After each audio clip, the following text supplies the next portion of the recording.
नमः। गुरुर्ब्रह्मा गुरुर्विष्णुः गुरुर्देवो महेश्वरः गुरुः साक्षात् परब्रह्म तस्मै श्रीगुरवे नमः। नारायणसमारम्भां श्रीशिवानन्दमध्यमां श्रीरामानन्दाश्री सिद्धयोगानन्दवदिमहं वन्दे गुरुपरम्परां। योगेश्वरं प्रणमाम्यहं श्रीसिद्धयोगानन्दमहामतिं। योगाभ्यासे समारम्भे मोक्षसाम्राज्यदायिनं गुरवे सर्वलोकानां विषजे भवरोगिणां निधये सर्वविद्यानां श्रीदक्षिणामूर्तये नमः। ब्रह्मानन्दं परमसुखदं केवलं ज्ञानमूर्तिं विश्वातीतं गगनसदृशं तत्त्वमस्यादिलक्ष्यम् एकं नित्यं विमलमचलं सर्वधी साक्षिभूतं भावातीतं त्रिगुणरहितं सद्गुरुं तं नमामि। ओं भगवते सद्गुरु श्री सिद्धयोगानंद परब्रह्मणे नमः। ओं भगवते सद्गुरु श्री रामानंद परब्रह्मणे नमः। ओं भगवते सद्गुरु श्री शिवानंद परब्रह्मणे नमः। ओं कृष्णाय वासुदेवाय देवकी नंदनाय च नंदगोपसुतं देवं कंसचाणूरमर्दनं देवकी परमानंदं कृष्णं वंदे जगद्गुरुं।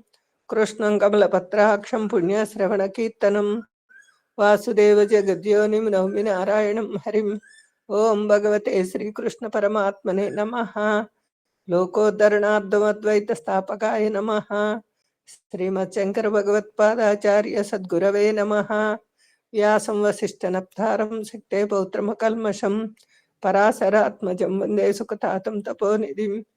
हरिः ओं तत्सत्। जय गुरुदेव। आत्म नमस्कारं అందరికీ నమస్కారం. ఆత్మస్కారం శాస్త్రి గారు, ఆత్మస్కారం గురువు గారు, అందరికీ ఆత్మస్కారం అండి. నమస్కారం గురువు గారు, శాస్త్రి గారు, అందరికీ ఆత్మ నమస్కారం అండి. గురువు గారికి, శాస్త్రి గారికి అందరికీ ఆత్మ నమస్కారం. ఓం నమో భగవతే రుద్రాయ. అందరికీ నమస్కారం. మనం 1వ అనువాకంలో 7వ మంత్రం ఆ సూర్యుడి యొక్క లక్షణాలు, ఆ తత్వం, ఎట్లా సూర్యుడు సాధకులందరికీ ఆదర్శము,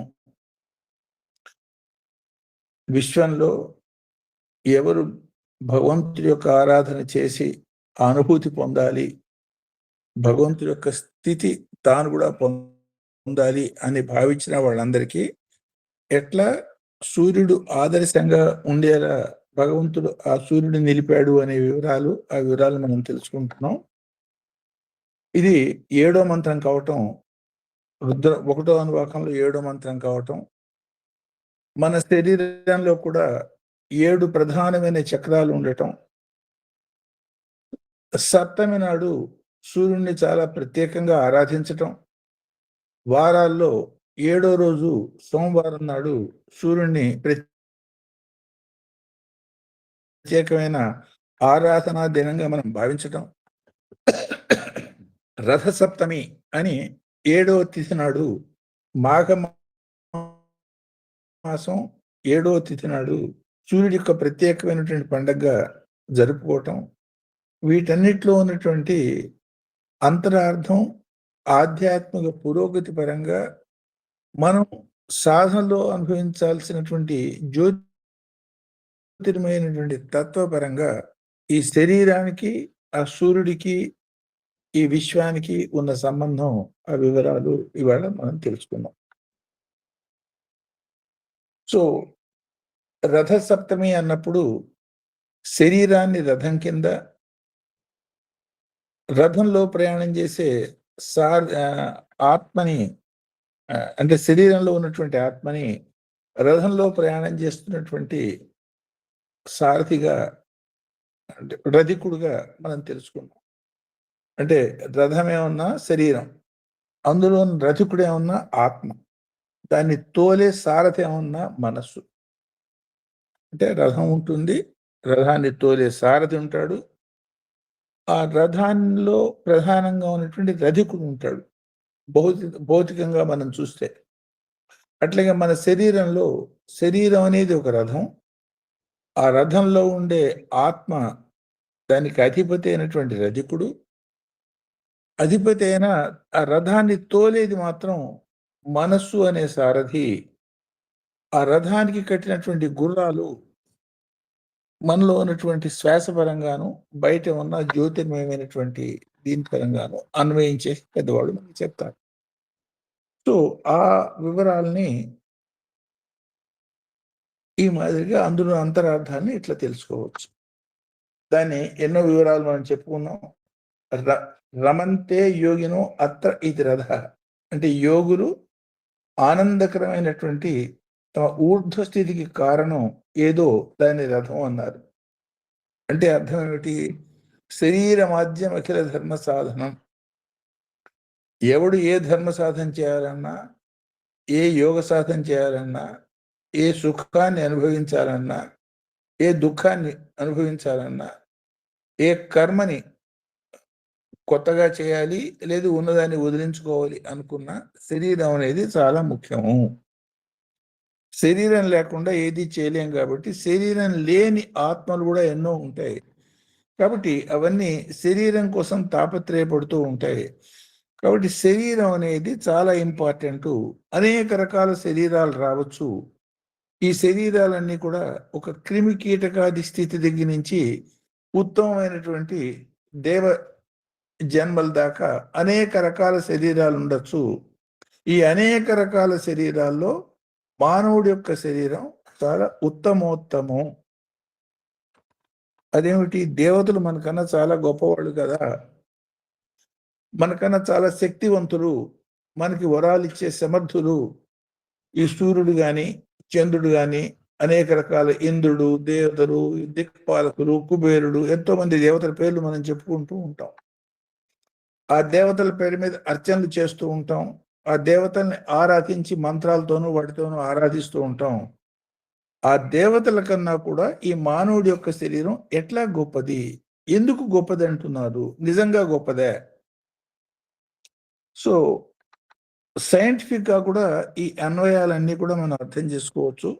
అంటే భారతీయ వేద శాస్త్రజ్ఞులు వాళ్ళ దృక్పథం ఎంత శాస్త్రీయంగా ఉండేది అని కొంచెం ఆలోచించేటైతే, డీప్గా ఆలోచించేటైతే మనకి చాలా ఆశ్చర్యం అనిపిస్తుంది.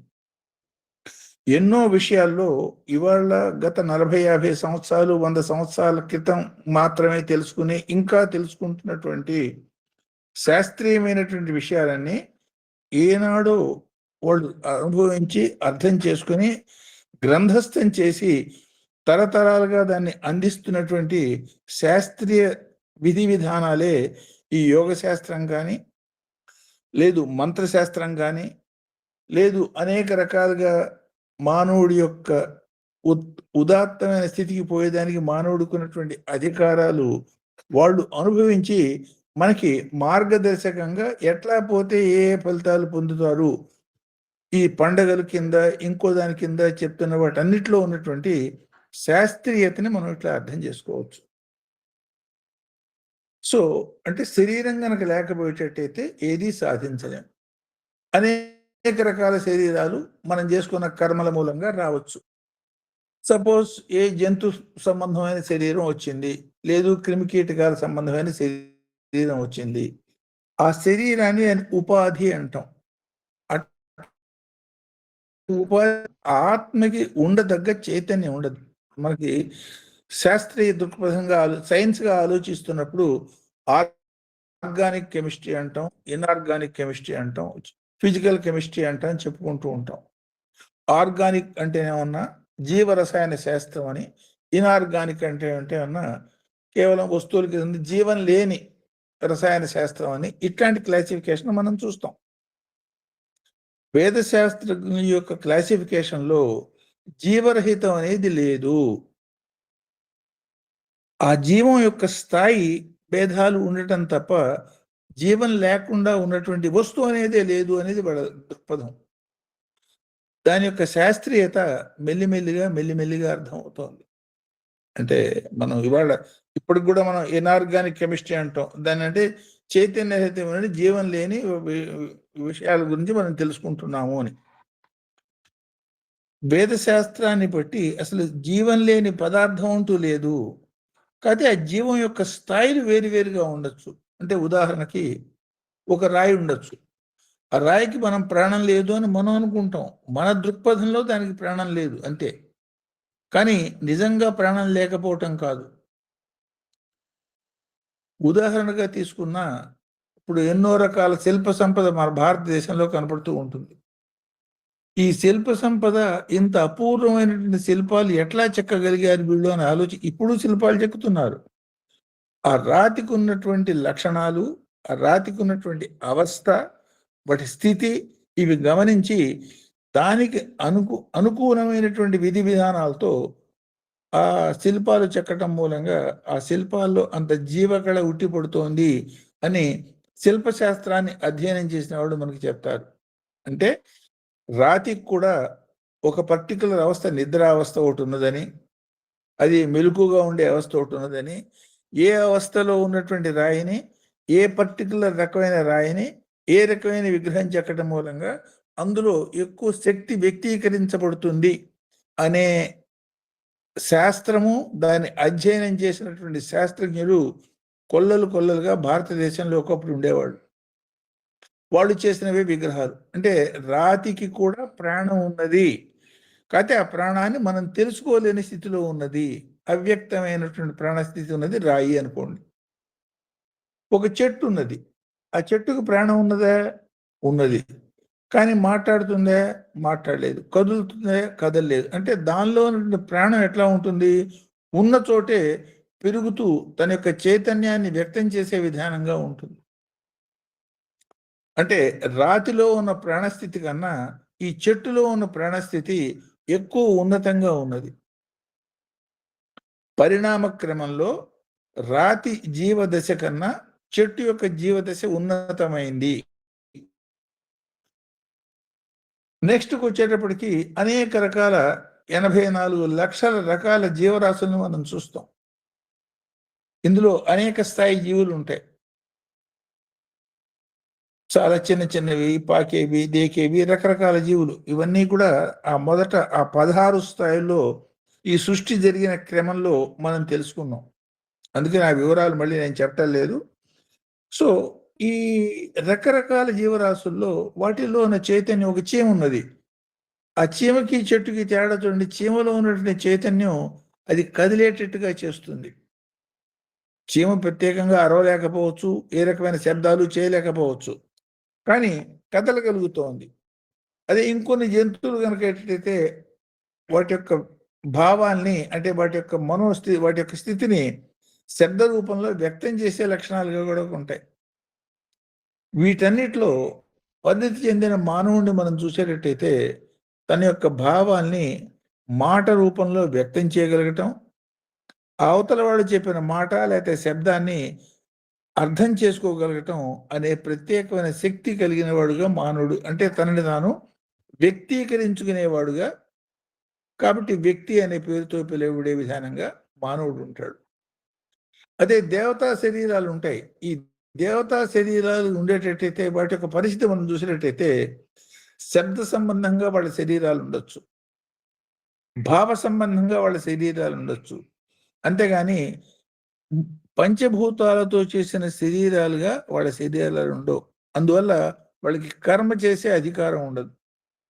అంటే ఉదాహరణకి సూర్యుడు ఉన్నాడు.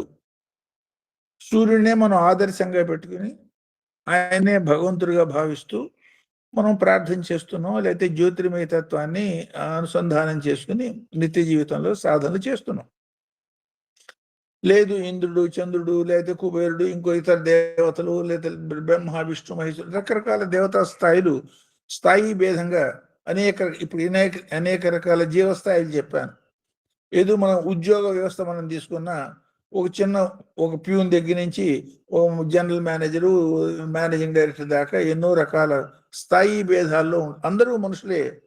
కానీ వాళ్ళ స్థితిగతులు, వాళ్ళ శక్తియుక్తులు బట్టి అనేక రకాల స్థాయిల్లో వాళ్ళు ఉద్యోగం చేస్తున్నట్టుగా ఒక పెద్ద వ్యవస్థ మనకు కనపడుతుంది. ఇట్లాంటి వ్యవస్థ అంతా కూడా ఒకటి పితృదేవతా వ్యవస్థ అని ఒకటి ఉన్నది, ఇంకోటి దేవతా వ్యవస్థ అని ఒకటి ఉంది. ఈ దేవతా వ్యవస్థ, పితృదేవతా వ్యవస్థ ఇవన్నీ కూడా విశ్వాన్ని నడిపించేదానికి ఆధారమైనటువంటి ఎక్కువ చైతన్య శక్తి ఉన్నటువంటి జీవులు అని అనుకోవచ్చు.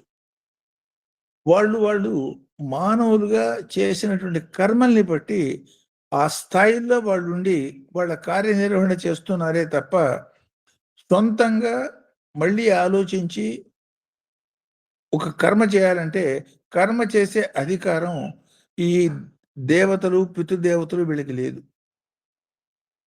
జంతుజాలానికి శరీరం ఉన్నది కానీ కర్మ యొక్క స్వభావం వాళ్ళకి తెలియదు. అంటే ఆకలేసింది తినటం, కామం కలిగింది ఆ కామాన్ని తృప్తిపరుచుకునే ప్రయత్నం చేయటం, ఇట్లా ఆహారం, నిద్ర, భయం, మళ్ళీ పిల్లలు కంటం, ఈ లక్షణాలతో శరీరాన్ని చనిపోయేదాకా వాడుకుంటూ ఉండే జంతుజాలాలు ఎన్నో రకాల జంతుజాలాలు సృష్టిలో మనం చూస్తాం. దేవతల యొక్క లక్షణాలు ఉన్నాయి కానీ వాళ్ళకి మనకన్నా చాలా ఎక్కువ జ్ఞానం ఉన్నా కూడా ఆ జ్ఞానాన్ని ఇంకా పెంపొందించుకునే దానికి అవసరమైనటువంటి కర్మ సంబంధమైన శరీరం వాళ్ళకి లేదు. శరీరం ఉన్న జంతువులకి ఏమన్నా ఆలోచించి అర్థం చేసుకుని ఆచరించే శక్తి కలిగినటువంటి మనస్సు లేదు. ఎంతో మనోశక్తి, జ్యోతిర్మయమైనటువంటి ఇతర శక్తులు, శబ్ద శక్తులు అనేక ఉన్నటువంటి దేవతలకి ఏమన్నా వాటిని పెంచుకునేదానికి అవసరమైనటువంటి కర్మపరమైన శరీరం లేదు. మానవుడికి మాత్రమే కర్మ చేసే అధికారం గల శరీరము, ఆలోచించగలిగినటువంటి మనస్సు, అర్థం చేసుకుని ఆచరించగలిగినటువంటి వ్యక్తిత్వం ఈ కలిసి ఉండటం మూలంగా మానవ జన్మ అత్యంత ఉత్కృష్టమైనది.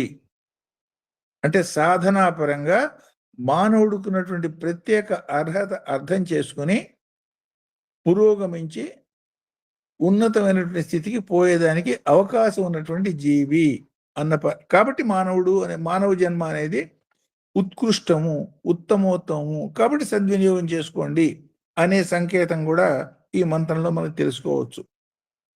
అంటే ఇప్పుడు ఉదాహరణకి సపోజ్ ఇంద్రుడు, చంద్రుడు, దేవతలు, లేకపోతే కుబేరుడు, అఖండమైన రకరకాల దేవతలు, వీళ్ళంతా మనకన్నా గొప్పవాళ్లే, వందనీయులు, మనం ఆరాధించదగ్గ మహానుభావులు. కానీ వాళ్ళని వాళ్ళు ఉత్తీర్ణులు చేసుకోవాలి, నెక్స్ట్ లెవెల్కి పోవాలంటే వాళ్ళు మానవ శరీరం ధరించి కర్మ చేయవలసిందే, లేకపోతే నెక్స్ట్ స్టేజ్కి పోలేరు. అంటే ఇప్పుడు సూర్యుడే ఉన్నాడు, ఏ స్థితిలో సూర్యుడు ఉన్నాడో ఆ స్థితిలో భగవంతుడికి రిప్రజెంటేటివ్గా ఆయన చేయవలసిన కార్యక్రమాలు చేసుకుంటూ కొన్ని వేల సంవత్సరాల పాటు ఆ మాదిరిగా ఉండి ఆ శరీరాన్ని వదిలేసి నెక్స్ట్ లెవెల్కి పోవాల్సిందే. అదే మానవుడు కనుక అయ్యేటట్టయితే ఈ జన్మలో చేసిన సాధన మూలంగా సూర్యుడు స్థాయిని దాటి అంతకన్నా ఉన్నతమైనటువంటి స్థితికి పోయే అవకాశం కలిగి ఉన్నాడు.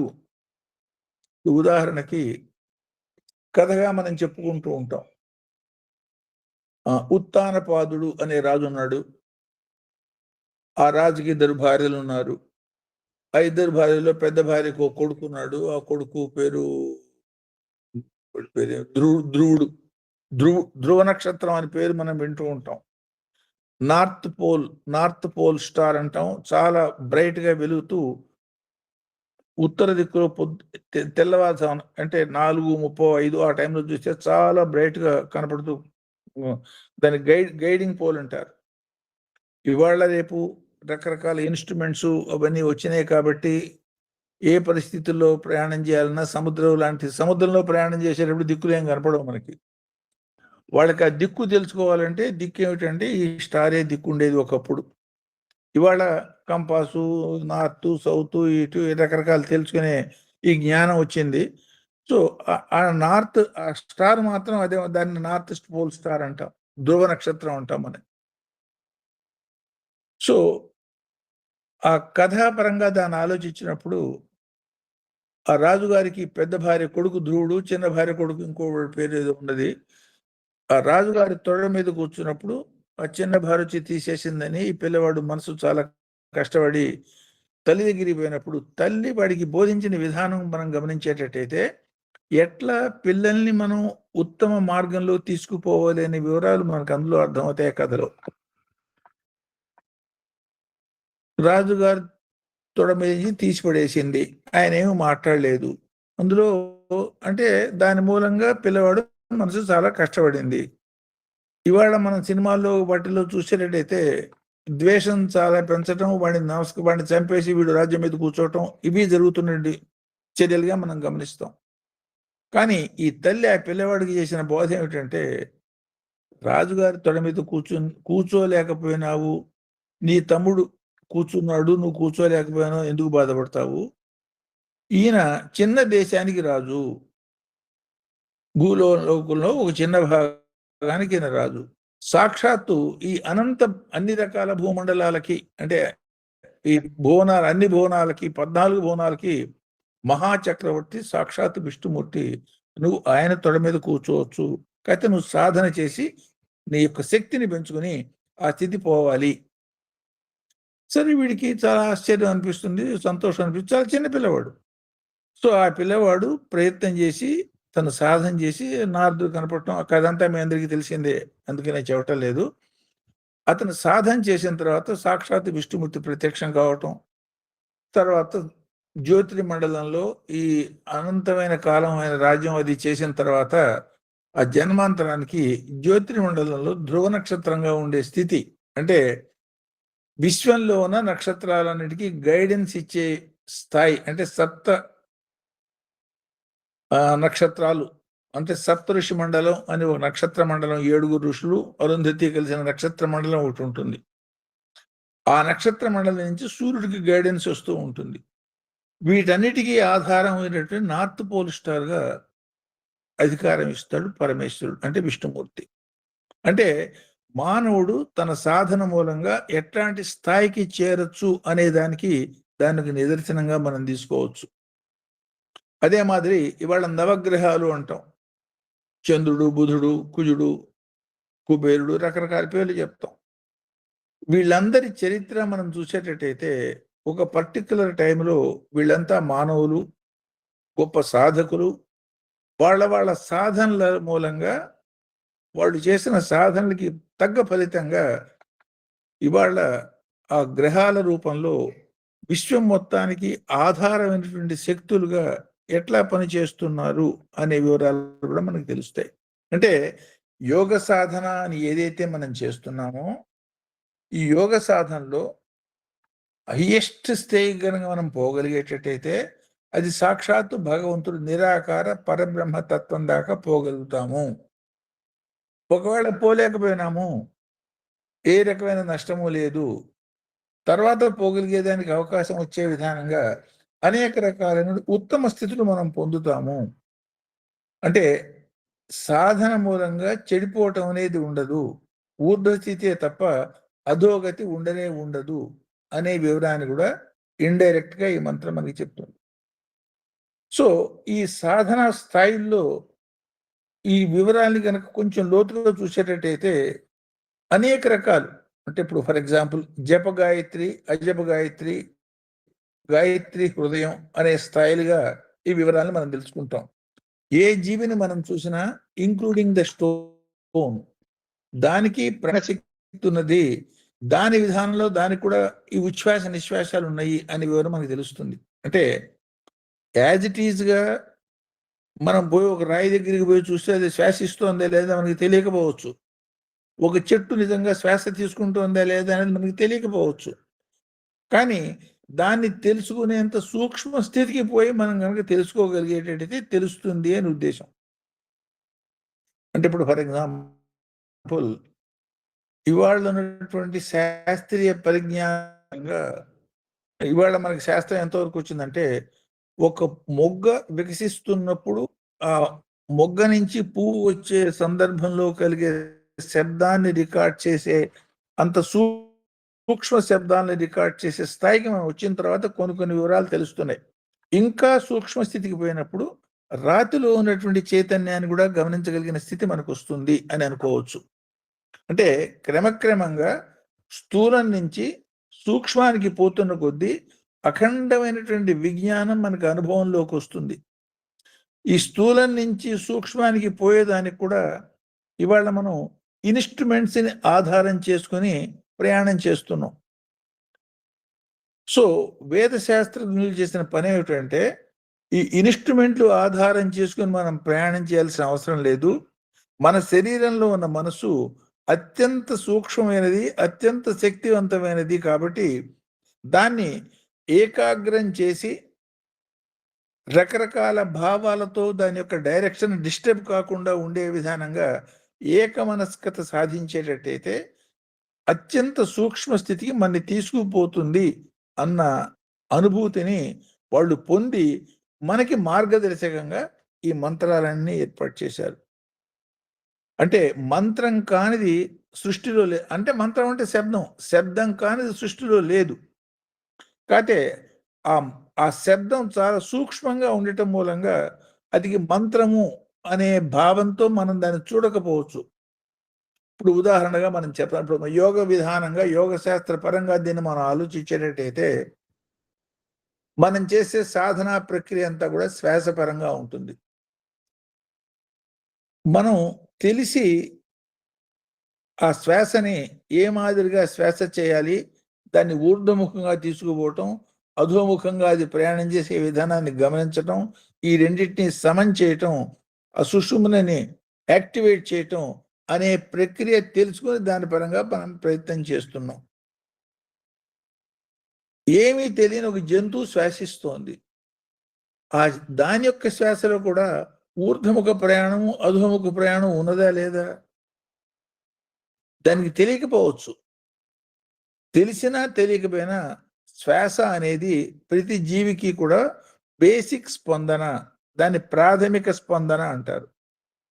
ఈ ప్రాథమిక స్పందనైనటువంటి శ్వాస తెలియకుండా చేయటాన్ని సాధారణ నుండి అజప గాయత్రి అన్నారు. అంటే గాయత్రి అంటే గయ త్రాణ, గయ అంటే ప్రాణాలు, ప్రాణాలు కాపాడపడుతున్నాయి అంటే వాడు శ్వాస తీసుకుంటున్నాడు అని అర్థం.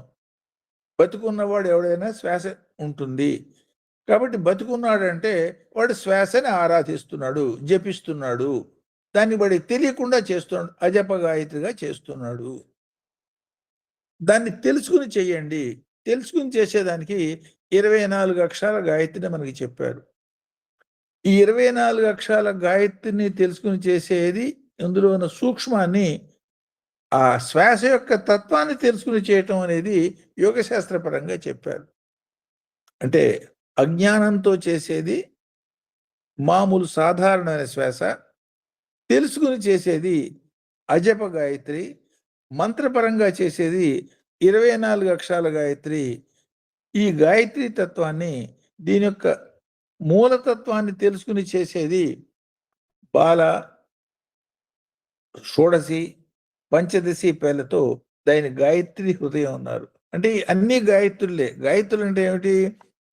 గయ అంటే ప్రాణము, త్రాణ అంటే రక్షణ అన్నాను. ప్రాణశక్తిని రక్షించేదానికి అనేక రకాల ప్రక్రియలు వాళ్ళ సాధనా పద్ధతుల ద్వారా అందులో ఉన్న సూక్ష్మ విశేషాలని కనుక్కొని మనకి చెప్పారు. అందులో ఒక్కొక్కళ్ళు ఒక్కొక్క దాన్ని పట్టుకుని వాళ్ళకి తగ్గట్టుగా ఇది గొప్పది అనే భావంతో సాధన చేయటం అనేది ఈ ప్రక్రియ మనం చూస్తూ ఉంటాం. కాబట్టి ఇందులో ఎక్కువ తక్కువల గురించి మనం తెలుసుకోవటం లేదు. ఏది మనం చేస్తున్నామో దాన్ని సంపూర్ణమైన నమ్మకంతో చేయటం మూలంగా ఉత్తమ స్థితికి మనం పోగలుగుతాము అనేది, దానికి ఈ సూర్యుడికి ఉన్నటువంటి సంబంధాన్ని, ఈ మనలో ఉన్నటువంటి ఈ సప్త చక్రాలకి, ఈ సూర్యుడిలో ఉన్నటువంటి సప్త తత్వాలకి, ఈ సప్త కిరణాలకి అనుబంధాన్ని, ఈ సప్త కిరణాలకి, సప్త గ్రహాలకి, సప్త లోకాలకి, సప్త ఊర్ధ్వలోకాలు, సప్త అధోలోకాలు అంటే భూరాలు 14, వీటన్నిటికీ కూడా సమన్వయం ఉన్నది. వాటిలో ఉండే జీవులకి ఈ సూర్యుడికి ఉన్న సంబంధం ఎట్లా తెలుసుకోవాలి, దీన్ని మన సాధనలో ఎట్లా అనుభవంలోకి తెచ్చుకునే ప్రయత్నం చేసుకోవచ్చు అనే వివరాలు ఇట్లా చూద్దాం. అంటే ఇప్పుడు ఉదాహరణకి మన శరీరం సప్త ఇంజితి రథం ఏకచక్రం ఏకవహతి సప్తనామ అంటే ఒకే ఒక చక్రంతో 7 రకాల వైవిధ్యాలతో ఈ రథం భాసిల్లుతూ ప్రయాణం చేస్తోంది సుమా అని సూర్యుని గురించి మనం చెప్తాం. అంటే అర్థం ఏమిటి? ఒకే ఒక కిరణంగా కనబడుతున్న సూర్యకిరణంలో 7 రకాల వర్ణాలు విబ్జిఆర్ అనే కలర్స్ నిక్షిప్తమై ఉన్నాయి సుమా. పైకి చూడటానికి ఒకటే కిరణంగా కనపడుతుంది. దాన్ని విశ్లేషించి చూసినప్పుడు మాత్రమే ఈ 7 వర్ణాలు కనపడతాయి అనే మాటని చాలా సైంటిఫిక్ గా అందంగా కవిత్వం చెప్పినట్టుగా చెప్పారు. దాన్నే మంత్ర రూపంలో ఈ మాట చెప్పారు. సప్త యుంజిత్ రథం ఏక చక్రం ఏకవహతి సప్తనామ. అంటే ఒకే చక్రంతో 7 రకాల వైవిధ్యాలతో నడుస్తూ ఉంటుంది. దాన్నే మన శరీరంలో చూడండి, ఒకే ఒక ఆత్మ 7 రకాల తత్వాలతో, ఈ 7 రకాల తత్వాలను ఏమంటారు? దాన్ని మూల తత్వాలు అంటారు. అంటే మన శరీరాన్ని ఏర్పాటైనటువంటి విధి విధానం చూసేటట్టయితే ఈ ఈ 7 రకాల వాటిని మొట్టమొదటిది చర్మము అంటాం, మాంసము అంటాం, రక్తం అంటాం, అనేక రకాల స్థాయిలో నుండి ఎముకలు. అంటే కొన్ని ఎముకలు చాలా మెత్తగా ఉంటాయి, కొన్ని ఎముకలు చాలా గట్టిగా ఉంటాయి, కొన్ని ఎముకలు చాలా ప్లాస్టిక్ మాదిరిగా ఉంటాయి, రకరకాల ఎముకలు. సో అంటే చర్మము, రక్తము, మాంసము, ఎముకలు. తర్వాత మజ్జ అంటాం, అంటే ఎముకల మధ్యలో ఉండే గుజ్జు, దాన్ని మజ్జ. దాని మూలంగానే రక్తం ఏర్పడుతుంది అని అది కూడా చెప్తాం, దాన్ని మజ్జ అంటారు. తర్వాత తెలివితేటలకి సంబంధించిన మేధస్సు, మెదడు అంటాం. వీటి ఆధారమైనటువంటి రేతస్సు, దాన్ని వీర్యం అంటారు. దాన్నే ఈ 7 కూడా దీని ప్రధాన ధాతువులు అంటారు. ధాతు పుష్టి లేదురా వాళ్ళలోను అంటారు. ధాతు పుష్టి లేదంటే ఏమిటి? ఈ 7 ధాతువులు ఉండవలసిన పుష్టిగా లేకపోవటం మూలంగా ఆ శరీరం ఉండవలసినంత దృఢంగా లేదు అని. ధాతు పుష్టి కల శరీరం అంటే ఈ ధాతువులన్నీ సక్రమంగా ఉన్నాయి. అంటే ఈ ధాతువులు ఎవరి శరీరంలో ఉండవలసిన స్థాయిలో ఉంటాయో వాళ్ళు చాలా ధాతు పుష్టితో ఎక్కువ కాలం జీవించే విధానంగా, సాధనకి ఎక్కువ అనుకూలమైన శరీరం కలిగి ఉంటారు అన్నట్టుగా అర్థం చేసుకోవచ్చు. ఈ 7 ధాతువులు గల శరీరంతో ఉన్నటువంటి ఆత్మ తన యొక్క కార్యక్రమాలు చేయటంగా సప్త కిరణాల సూర్యుడికి, సప్త ధాతువుల శరీరానికి ఉన్నటువంటి అనుబంధాన్ని మనం చూడొచ్చు. వీటిల్లో ఒక్కొక్క ధాతువు ఒక్కొక్క విధానంగా ఎట్లా వృద్ధి పొందుతుంది అనే వివరాల్ని లలిత సహస్రనామాల్లో దాన్ని ఊరికే పారాయణగా మనం చేస్తూ ఉంటాం. 98వ శ్లోకం దగ్గర నుంచి 120వ శ్లోకం దాకా మనం చూసేటట్టయితే శక్తి పరంగా ఒక్కొక్క ధాతువు ఎట్లా పుడుతుంది, అది ఎట్లా పెరుగుతుంది, ఏ రకమైనటువంటి ఆహారం తీసుకోవటం మూలంగా అది చాలా వృద్ధి పొందుతుంది, ఈ వివరాలన్నీ అంటే గొప్ప శాస్త్రాన్ని, ఆ సైంటిఫిక్గా ఉన్నటువంటి విధి విధానాల్ని ఒక ప్రార్థనా రూపంలో మనకి చెప్పారంటే ఏమిటి? రోజు ప్రార్థన చేస్తున్నావు, ఆ ప్రార్థన చేసే దానిలో కొంచెం అర్థం చేసుకుని కొంచెం ఆచరణాత్మకమైన ప్రార్థన చేసేటట్టయితే చాలా ఉత్తమ ఫలితాలు పొందుతావు అనే మాట ఇండైరెక్ట్గా చెప్తున్నారు వాళ్ళు. అంటే ఉద్యోగం చేస్తాం, తిరిగి వస్తాం, చాలా మెకానికల్గా చేయని జీవితం అలవాటైపోయింది. వెనకటి రోజుల్లో శాస్త్రీయ దృక్పథంతో ఉన్నటువంటి వీళ్ళు ఏం చేసేవాడంటే ఇది చాలా మోస్ట్ ఇంపార్టెంట్ అన్నదాన్ని ప్రార్థనలో పెట్టారు. ఎందువల్ల? ప్రార్థన చేయకుండా మనిషి అనేవాడు ఉండేవాడు కాదు అన్న రోజులు ఉండేవి ఒకప్పుడు. చాలా ఇంపార్టెంట్ కాబట్టి చిన్నతనంలో తెలిసి తెలియకుండా ప్రార్థన చేస్తాడు. కొద్ది రోజులు పోయినాక మనం ఏం చేస్తున్నామో తెలుసుకునే ప్రయత్నం చేస్తాడు. పెద్దవాళ్ళు ఎవరినో అడుగుతాడు, తెలుసుకుంటాడు.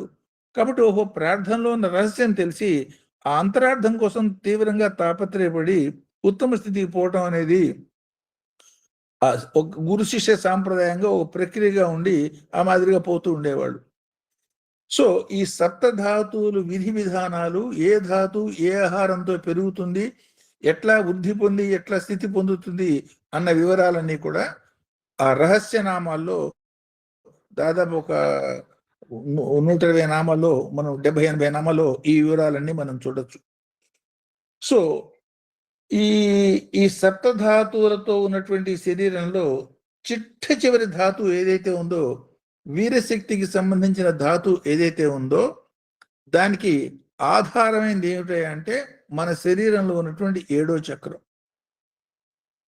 అంటే మన శరీరంలో ఉన్నటువంటి మిగతా 6 చక్రాలు ఈ 6 రకాల ధాతువులకి కారణమవుతూ ఉంటాయి. సప్తమ ధాతు అయినటువంటి రేతస్సు మాత్రం షట్చక్రాల్లో నుండి సహస్రార స్థితిలో ఉన్న ఆ చక్రంలో నుంచి ఇది ఉత్పత్తి అవుతుంది. అంటే ఇది జీవ సృష్టికి సంబంధించింది. దానిలో 3 రకాల స్థాయిలు ఉన్నాయి అన్నారు. ఈ 3 రకాల స్థాయిల్ని కూడా రేతః, ఓజః, తేజః అన్నారు. అంటే రేతస్సు, ఓజస్సు, తేజస్సు అనే 3 స్థాయిల్లో సాధారణమైన జీవిలోనే ఉన్నా అది వీర్య రూపంలో ఉంటుంది. దాన్నే సాధకుడి స్థితికి వచ్చేటప్పటికి ఆ వీర్యం తేజోవంతమై అనే స్థితిలో ఓజస్సుగా మారుతుంది అని. ఆ ఓజస్సే వ్యక్తి యొక్క తేజస్సుగా మారి ఆ శరీరం చుట్టూతో ఉన్నటువంటి అర, ఏదైతే అర అంటున్నామో, జ్యోతిర్ మండలం అంటున్నామో, శరీరం చుట్టూతో ఉండే బయో మ్యాగ్నెటిక్ ఎనర్జీ అంటున్నామో, ఆ మ్యాగ్నెటిక్ ఎనర్జీ రూపంలో ఆ శరీరం దాటి తన యొక్క శక్తిని ప్రసరిస్తూ, అంటే బ్యాటరీ లైట్ స్విచ్ ఆన్ చేసాం, స్విచ్ ఆన్ చేసినప్పుడు అందులో నుంచి వచ్చే లైట్ కన్నా చాలా దూరంగా ఫోకస్ చేయబడ్డ విధానంగా మన శరీరంలో నుండి జ్యోతిర్మయ శక్తి శరీరాన్ని దాటి చుట్టూతా ఒక వలయాకృతిలో బయటికి వ్యక్తం కావటానే అరా అన్నారు, కాంతి వలయము అన్నారు.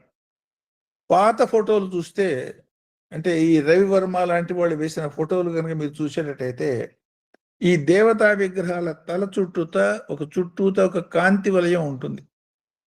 సూర్యుడు చుట్టూతో కూడా, సూర్యుడే ఒక కాంతిమయ స్వరూపుడు, ఆయన చుట్టూతో ఒక బ్రహ్మాండమైన కాంతి వలయం ఉంటుంది. అంటే ఈ కాంతి వలయం అనేది ప్రతి జీవికి ఉంటుంది. ఆ కాంతి వలయాన్ని వృద్ధి చేసుకోవటానికి ఆధారభూతమైనటువంటి ధాతువుని రేతస్సు అంటున్నారు, వీర్యం అంటున్నారు. ఇవాళ సాధారణంగా మనం వీర్యం అంటే ఏమిటి చేస్తారు, దాన్ని సృష్టి ప్రక్రియకి, పిల్లల్ని కనేదానికి ఉపయోగపడే ధాతువు కింద మాత్రమే మనం చూస్తున్నాం. అధోముఖంగా ప్రయాణం చేసి పిల్లలు కనేదానికి, అంటే సెక్షువల్ అర్జెస్ తీర్చుకునేదానికి ఉపయోగపడుతున్నటువంటి ఏ శక్తివంతమైన రేతస్సు అయితే ఉన్నదో, దీన్నే ఊర్ధముఖమైనటువంటి తేజోమయ ప్రయాణానికి తీసుకుపోతాడు యోగి. ఆ తేజోమయమైనటువంటి ప్రయాణంలో సిద్ధి పొందినప్పుడు కలిగే అనేక రకాల సిద్ధులే జ్యోతిర్మయమైనటువంటి శరీరాలు. ఈ జ్యోతిర్మయమైనటువంటి శరీరాల్లో ఉత్తమ స్థితికి పోయి తమ భౌతిక శరీరాన్ని వదులుకున్నటువంటి వాళ్ళ కింద అనేక రకాల గ్రహాలు, నక్షత్రాలు ఇవన్నీ కూడా అట్లాంటి స్థాయిలో ఉన్నటువంటి శరీరాల కింద మనం భావించవచ్చు. అంటే అర్థం ఏమిటి, సూర్యుడు ఇప్పుడు పంచభూతాత్మకమైనటువంటి శరీరంలో 5 రకాల స్థాయిలో భూతాలు మనకు కనపడుతున్నాయి. దాన్ని ఏమంటున్నాం, భూమి అంటున్నాం, నీళ్లు అంటున్నాం, అగ్ని అంటున్నాం, వాయువు అంటున్నాం, ఆకాశం అంటున్నాం. మన శరీరాలన్నీ కూడా భూతత్వానికి సంబంధించినవి కాబట్టి భూ సంబంధమైన భౌతిక భావం ఎక్కువ ప్రభావవంతంగా, ఎక్కువ వ్యక్తీకృతం అయ్యే విధానంగా ఉంటుంది. తేజోమయమైనటువంటి శరీరాల్లో సపోజ్ అగ్నిమయమైన శరీరాలు ఉంటాయి. అగ్నిమయమైన శరీరాల్లో దేవతలకు ఉండే శరీరాలు జ్యోతిర్మయమైన శరీరాలు. అగ్నిమయమైనటువంటి శరీరాల్లో ఆ తేజోభావం ఎక్కువగా ఉంటుంది, ఈ పృథ్వీ భాగం చాలా తక్కువగా ఉంటుంది. కాబట్టి వాళ్ళు మనకన్నా సూక్ష్మంగా ఉత్తమ స్థితిలో ఉన్నారు అని అర్థం చేసుకోవచ్చు. అంటే అనేక రకాల స్థాయి భేదాల్లో అనేక రకాల శరీరాలు ఉన్నాయి. సో ఇవి స్థాయి భేదంగా ఉన్న ఈ తత్వాలనే పితృదేవతలు, అంటే ఆ స్థితిని మన సాధన ద్వారా అనుభవించగలిగిన వాడు పితృదేవత ఆనంద స్థితిలో ఉంటాడు. దేవతలు దానికన్నా ఎక్కువ ఉన్నత స్థాయిలో ఉన్నారు. ఆ దేవతా స్థాయిని తన సాధనలో, తన యోగ సాధనలో అనుభవంలోకి తెచ్చుకోగలిగిన వాడు ఫిజికల్ శరీరంతో ఉన్నా కూడా ఆ దేవతా భావంతో ఉండగలుగుతాడు. అంటే పాత రోజుల్లో లేదు పురాణాల్లో ఉన్న కొన్ని కథలు గమనించేటట్టయితే, రఘు మహారాజు దేవతలకు సహాయం చేసేదానికి, యుద్ధం చేసేదానికి, వాళ్ళతో పాటు యుద్ధం చేసి వాళ్ళని రక్షించేదానికి, వాళ్ళకి తోడ్పడేదానికి ఇంద్రుడి దగ్గరికి పోయి యుద్ధం చేసి వచ్చేవాడు అనే కథలు వింటూ ఉంటాం. లేదు భారతంలో అర్జునుడు తపస్సు పూర్తయిపోయి పాశుపతాస్త్రం వచ్చిన తర్వాత దేవేంద్రుడు వచ్చి దేవలోకాన్ని తీసుకుపోతాడు. అక్కడే ఆవిడ శపించటం, ఈయన పేడిగా, ఇవన్నీ ఆ కథలు మనం చూసేటైతే ఆ కథాపాత్ర వదిలేసేసేయండి. సాధారణమైన మనిషిని దేవలోకానికి ఎట్లా తీసుకుపోయినాడు అంటే తన శరీరాన్ని జ్యోతిర్మయ స్థాయికి తీసుకుపోగలిగిన సాధకుడికి అది సాధ్యం అవుతుంది. లేదు యోగ వాసిష్టం మీరు వెనక చెప్పుకున్నారు. యోగ వాసిష్టంలో ఉన్న కథలు చూసేటట్టయితే అనేక స్థాయిల్లో ఉన్నటువంటి భక్తులు, సాధారణ స్థాయిలో ఉన్న మానవులు దేవలోకాలకి ఇతర లోకాలకి పోవటము తిరిగి రావటం అనే ప్రక్రియలు చాలా సాధారణంగా, అంటే మనం పక్క ఊరికి కారులో పోయించింది తేలిగ్గా ఈ శరీరం నుంచి సూక్ష్మ శరీరం ద్వారా ఉత్తమ లోకాలకి పోవటం తిరిగి రావటం అనే ప్రక్రియ ఉండేది. పైకి కనపడుతున్న మన శరీరాన్ని స్థూల శరీరం అంటారు. దానికి ఆధారమైన శరీరాన్ని సూక్ష్మ శరీరం అంటారు. దానికి కూడా ఆధారమైన అంతర్ శరీరాన్ని కారణ శరీరం అంటారు. స్థూల సూక్ష్మ కారణ అన్న శరీర త్రయం ఉంటుంది. ఈ మూడు శరీరాలు జ్యోతిర్మయమైపోయి భగవంతుల్లో ఐక్యమైపోయిన దాని స్థితిని సా ఐక్య స్థితి అంటున్నారు. కేవలం స్థూల శరీరం కనుక పడిపోయేటట్టయితే అది మరణము అంటున్నారు. స్థూల శరీరం పడిపోయినంత మాత్రాన జన్మరాహిత్యం కాదు. మళ్ళీ దుంపలో నుంచి మొక్క పైకి మొలిచినట్టుగా వర్షాకాలం ఎండాకాలం రాగానే చచ్చిపోయినట్టుగా ఉంటుంది గడ్డి మొక్కలు. వర్షాకాలం రాగానే లోపల దుంప ఉండిపోతుంది. ఆ దుంపలోంచి మళ్ళీ కొత్త మొలకలు 2, 3, 4 పైకి వస్తాయి. ఎక్కడి నుంచి వచ్చింది? పైకి శరీరం చనిపోయినా కూడా మళ్ళీ లోపలున్న దుంపని ఆధారం చేసుకుని శరీరం ఇంకొక చెట్టు బయటకు వచ్చినట్టుగానే మనం చేసిన కర్మల్ని ఆధారంగా ఆ సూక్ష్మ శరీరం, మనోమయ శరీరం ఇంకొక కొత్త అంటే దానికి చేసిన కర్మలకి తగ్గ శరీరాన్ని తీసుకుని కొత్త శరీరాన్ని తీసుకుని మళ్ళీ పునర్జన్మ ఎత్తుతుంది. కాబట్టి ఈ పుట్టటం చావటం అనే సైకిల్లో నుంచి బయటపడాలి అనేటట్టయితే సాధన ద్వారా చేసిన కర్మలన్నీ నశింపజేసుకుంటూ కొత్త కర్మలు చేయకుండా పాత కర్మల్ని పూర్తిగా నశింపచేయగలిగినప్పుడు ఆ స్థితి అంటే ఐక్య స్థితి పొందేదానికి మనిషికి అవకాశం ఉంటుంది అన్న పరమైన అన్వయంగా కూడా దీన్ని చూడొచ్చు. సో ఈ గాయత్రి మంత్రంలో మనకి 24 అక్షరాలు ఉంటాయి. గాయత్రి మంత్రానికి సూర్యుడికి చాలా అవినాభావ సంబంధం. సూర్యుడే గాయత్రి మంత్రం యొక్క అధిష్టాన దేవత అంటాం. సూర్యుడే అజప గాయత్రికి సోహం అనే తత్వానికి కూడా అధిష్టాన దేవత. సూర్యం సోహమే వచ్చ అంటాం. అంటే అదే శ్వాస. దాని సాధనే యోగ సాధన. తెలిసి చేస్తే యోగ సాధన, తెలియక చేస్తే మామూలు గాలి పీల్చుకోవటం, వదిలిపెట్టడం. కాబట్టి చేస్తున్న పనిని తెలుసుకుని చేయటమే ఇందులో మనం చేస్తున్న పని. సో ఆ తెలిసి చేసుకోవటంలో ఉచ్ఛ్వాస నిశ్వాసంలో ఊర్ధ్వముఖంగా పోయేది, అధోముఖంగా పోయేది, వీటి యొక్క శక్తులు ఎట్లా ఉన్నాయి, వీటి సమత్వం ఎట్లా సాధించాలి, సమత్వం సాధించినప్పుడు ఈ రెండిటి యొక్క ప్రయాణం ఆగి ఈ రెండు మధ్యలో ఉన్న సుషుమ్నతో కలిసి ప్రయాణం చేసి ఉత్తమ స్థితికి పోగలుగుతాయి అనే సంకేతాన్ని వీటిలో మనం చూడొచ్చు.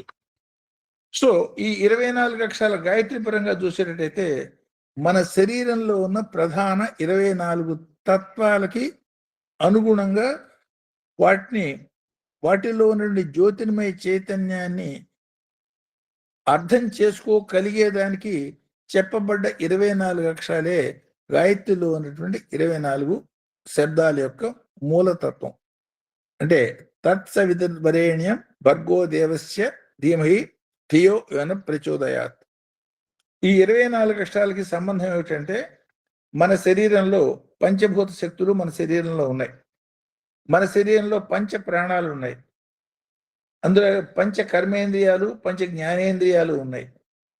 ఈ 20తో పాటు 4 రకాల మనోస్థాయిలు ఉన్నాయి. మనస్సని, చిత్తమని, బుద్ధని, అహంకారం అని, లేదు అంతఃకరణని. ఈ 20+4 24. ఈ 24 యొక్క తత్వాల్లో ఉన్న జ్యోతిర్మయ తత్వాన్ని అర్థం చేసుకోవటమే సాధన. ఈ 24 పనిచేయాలంటే ఆ శరీరంలో ఆత్మ ఉండాలి. కాబట్టి ఒకే శరీరంలో ఉన్నట్టు ఒకే ఒక ఆత్మ 7 ధాతువుల్ని అడ్డం పెట్టుకుని ఈ 24 రకాలైనటువంటి తత్వాలతో ప్రయాణం చేస్తోంది సుమా. ఈ అవగాహన మీకు కలిగినప్పుడు ఈ 24, 7 వీటన్నిటికీ ప్రధాన తత్వం ఆత్మ అనే భావంగా అంతర్ముఖీనమైన ప్రయాణం మూలంగా అంతర్ ఆదిత్య జ్యోతిర్మండల దర్శనము, బహిర్ముఖమైన ప్రయాణం మూలంగా ఆ రేతస్సు కిందకి ప్రయాణం చేసి అధోముఖమైనటువంటి శారీరక సుఖాల కోసం తాపత్రయపడటంలో జీవితాన్ని తొందరగా అంతం చేసుకోవటం గాను, ఊర్ధ్వముఖమైన ప్రయాణంలో అదే రేతస్సు ఓజస్సుగాను, తేజస్సుగాను, కాంతివంతంగాను, జ్యోతిర్మండలంగాను, ఆ జ్యోతిర్మండల స్థాయిల్లో గ్రహం యొక్క జ్యోతిర్మండల స్థాయి 1, నక్షత్రం యొక్క జ్యోతిర్మండల స్థాయి 2. ఈ అందులో కూడా ఊర్ధ్వముఖమైన చాలా ఉత్తమోత్తమైన నక్షత్రాలు సప్తఋషులు, ధ్రువుడు లాంటి నక్షత్ర స్థాయిలు. నెక్స్ట్ ఆ నెక్స్ట్ స్థాయికి పోయేటప్పటికి అగ్నిమండల స్థాయి, ఇంకా నెక్స్ట్ స్థాయికి పోయేటప్పటికి ఈ సమస్త జ్యోతుల్ని తనలో లయం చేసుకునే బ్లాక్ హోల్ స్థాయి, ఇంకా పైకి పోయినప్పుడు వీటన్నింటినీ వీటికి తయారు చేసిన, వీటిని సంకల్ప మాత్రం చేత క్రియేట్ చేసిన ఆ భగవంతుడి యొక్క స్థాయి, ఆ మెట్టుగా అంతవరకు మానవుడు ప్రయాణం చేయొచ్చు అన్న సంకేతాన్ని వీటిలో మనం చూడొచ్చు. అంటే ఈ సాధన చేసేవాడు ఇప్పుడు ఫర్ ఎగ్జాంపుల్ ఇవాళ రేపు మనం చూస్తున్న సొసైటీలో మనం చూసే మనుషులను మనం చూసేటట్టయితే ఈ పూజలు పునస్కారాలు చేసేవాళ్ళు, లేకపోతే సేవలు సత్కార్యాలు చేసేవాళ్ళు, లేదు యోగ సాధనలు మంచి చెడ చేస్తూ ఉండేవాళ్ళు, ఈ చెయ్యని వాళ్ళు, నమ్మని వాళ్ళు, ఈ మాదిరి కేటగిరీ మనకు కనపడుతోంది. పురాణాల్లో మనకు కనపడుతున్న క్యారెక్టర్స్ కొంచెం అర్థం చేసుకునే ప్రయత్నం చేయండి. రావణాసురుడు అన్నావుడు. రాముడు క్షత్రియ కులంలో పుట్టాడు, రావణాసురుడు బ్రాహ్మణ కులంలో పుట్టాడు. కులాల పరంగా బ్రాహ్మణ కులము, అది క్షత్రియ కులం. గుణాల పరంగా ఈ రావణాసురుడిలో స్వార్థం కనిపించింది, తన సుఖం కోసం అవతల వాడిని ఇబ్బంది పెట్టే లక్షణం కనిపించింది. రావణుల్లో అవతల వాళ్ళ కోసం తనని తాను త్యాగం చేసుకునే త్యాగబుద్ధి కనిపించింది. ఈ రావణుని ఏమన్నా భగవంతుడు అన్నారు, ఆ బ్రాహ్మణుని ఏమన్నా అసురుడు అన్నారు. అంటే గుణపరమైనటువంటి ఒక ప్రక్రియ, దాని పరంగా కేటగరైజేషన్ అనే ఒక ప్రక్రియ ఉండేది. అట్లాంటి రావణాసురుడు కూడా వాడు ఆచరించిన విధి విధానం చూస్తే నిత్యం సంధ్యావందనం చేయటం, యోగ సాధన చేయటం, ఇవన్నీ ఉండేది. అంటే ఇవాళ మనకి కనపడుతున్న దేవుణ్ణి నమ్మేవాడు, దేవుణ్ణి నమ్మనివాడు అనే కేటగిరీ కాకుండా అందరూ దేవుణ్ణి నమ్మిన, దేవుణ్ణి నమ్మటంతో పాటు సాధన చేయటంతో పాటు జగత్ హితమైనటువంటి భావాలతో తమ యొక్క శక్తియుక్తుల్ని విశ్వం అందరూ ఆనందించాలి అన్న భావనతో ఎవరైతే ఉన్నారో వాళ్ళని త్యాగమూర్తులు, త్యాగస్వరూపులు, త్యాగేనేకే అమృతత్వ మానసు, అంటే త్యాగబుద్ధితో మాత్రమే అమృతత్వాన్ని, అంటే మృతం అంటే చనిపోవటం, అమృతం అంటే చనిపోకుండా సర్వకాల సర్వావస్థల్లో భగవంతుల్లో భాగంగా ఉండగలగటం. ఆ అమృత స్థితి పొందగలగాలి అన్నప్పుడు నువ్వు చేస్తున్న సాధనతో పాటు ఆ త్యాగబుద్ధి ఉండి తీరాలి. లేకపోయేటట్టయితే గొప్ప స్థితి పోవచ్చు, కానీ ఈ సైకిల్ నుంచి బయటపడలేవు అన్న సంకేతంగా చూడొచ్చు. అంటే రావణాసురుడు కూడా నిత్యం సంధ్యావందనం చేసేవాడు, నిత్య ఆరాధకుడు, గొప్ప యోగ సాధకుడు. కానీ మిగతా గుణాలు సక్రమంగా లేకపోయేటప్పటికీ ఆయన రాక్షసుడు అనబడ్డాడు. ఎగ్జాంపుల్, హిరణ్యకశిపుడి యొక్క గొప్పతనం, అతని యొక్క సాధన ఎంత బలమైందంటే తన యొక్క జ్యోతిర్మయ శక్తి స్థితితో సూర్యమండలానికి షికారు పోయించేవాడు. సూర్యమండలం అంటే ఏమిటి? 1,30,000 డిగ్రీల సెంటిగ్రేడ్తో జ్యోతిర్మయంగా వెలుగుతూ ఉంటుంది.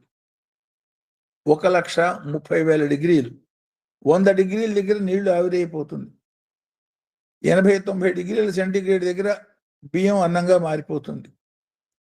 సో అట్లాంటిది 1,30,000 డిగ్రీల సెంటిగ్రేడ్ దగ్గర సూర్యమండలానికి వీడు షికారు పోయించేవాడు. బిగ్ బ్యాంగ్ అంటే మొట్టమొదటి సృష్టి ఏర్పడ్డప్పుడు కలిగినటువంటి వాతావరణంలో ఉన్న వేడిని 10,000 కోట్ల డిగ్రీల సెంటిగ్రేడ్గా ఎస్టిమేట్ చేస్తున్నారు. అది చల్లబడి 1,30,000 అయినప్పుడు సూర్యమండలం అయింది. సూర్యుడి యొక్క కోర్ టెంపరేచర్ ఇది. సూర్యమండలం యొక్క టెంపరేచరు 50 లక్షల డిగ్రీలు. అది భూమండలానికి వచ్చేటప్పటికి 30-40 ఆ ప్రాంతాలకు వస్తుంది. అంటే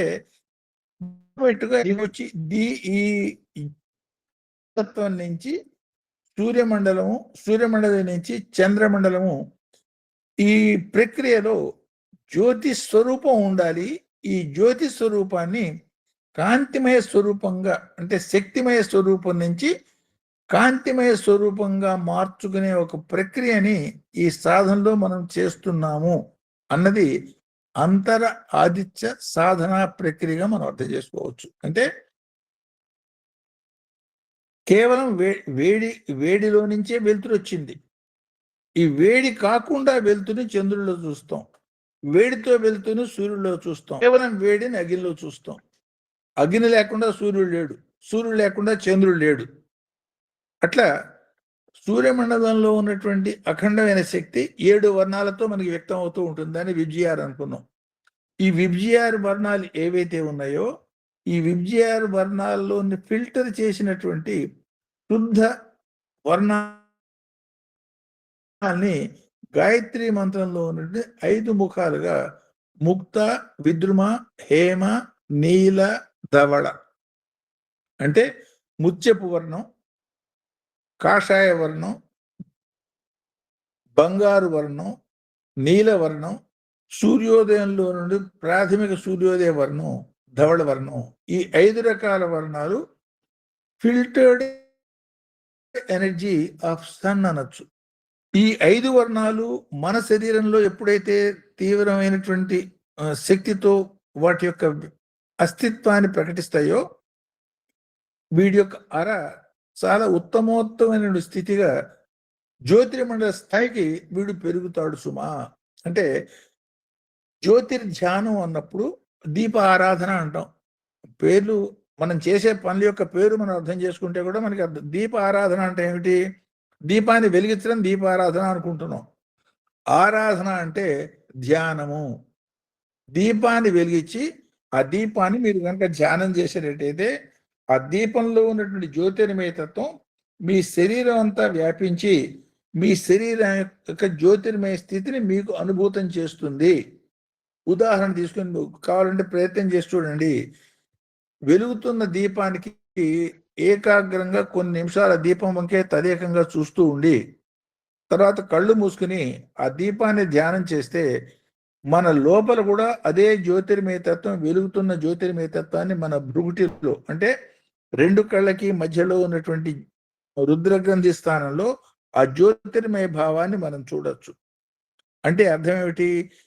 శరీరంలో ఉన్నటువంటి జ్యోతిర్మయ తత్వాన్ని ప్రజ్వరింపలు చేసుకోండి.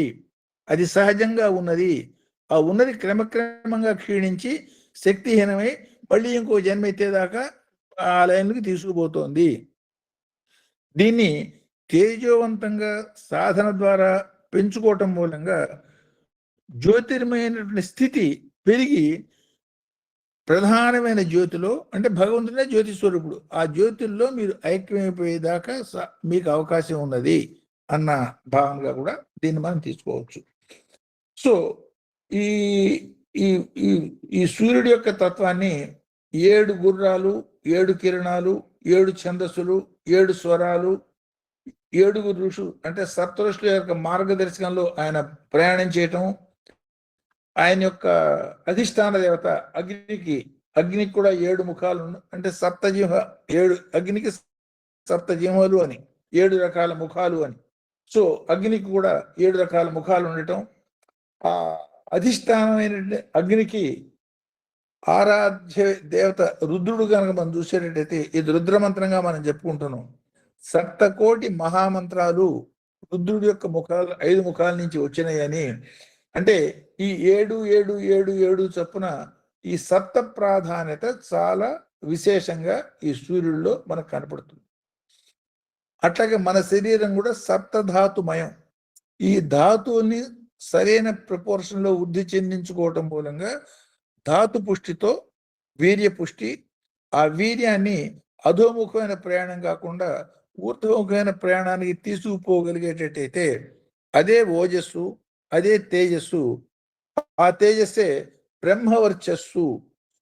అంటే బ్రహ్మవిత్ బ్రహ్మైవ భవతి, వాడే సాక్షాత్తు బ్రహ్మగా మారటం అంతదాకా తీసుకుపోతుంది అన్న భావన ఈ సూర్యపరమైనటువంటి ఈ సప్తమంతంలో చూడొచ్చు మనం. సూర్యుడికి 3 ప్రధాన ఎన్నో నామాలు ఉన్నాయి, సహస్రనామాలు కూడా చెప్తారు. ఆ 3 ప్రధాన నామాలు మనం చూసేటట్టయితే సూర్యుడి యొక్క 3 ప్రధాన నామాల్ని సప్తః, సప్త సప్తః, మహాసప్తః అని. సప్త, సప్త సప్త, మహాసప్త, ఈ 3 నామాలు సూర్యుడికి చాలా ప్రధానమైన నామాలు అని. అంటే దీని యొక్క అర్థం ఏమిటంటే సాకార నిరాకార స్వరూపాలు ఈ తత్వాలకి ఆదిభూతమైనటువంటి అన్న తత్వం, ఆ సాక్షిభూత తత్వం ఆ మూడింటిని వాటిలో వ్యక్తం చేయటంగా మనం చూడొచ్చు. సో సూర్య ఆరాధన చేసేదానికి కూడా రథసప్తమి అని 7వ నాడు చేస్తారని చెప్పాము. కిందసారి చెప్పిన మాటల్లో ఒక మాట చెప్పింది ఇక్కడ మీరు గుర్తు చేసుకోవచ్చు. మాఘ మాసంలో వచ్చే సప్తమి తిథి, దాన్ని రథసప్తమి అంటాము.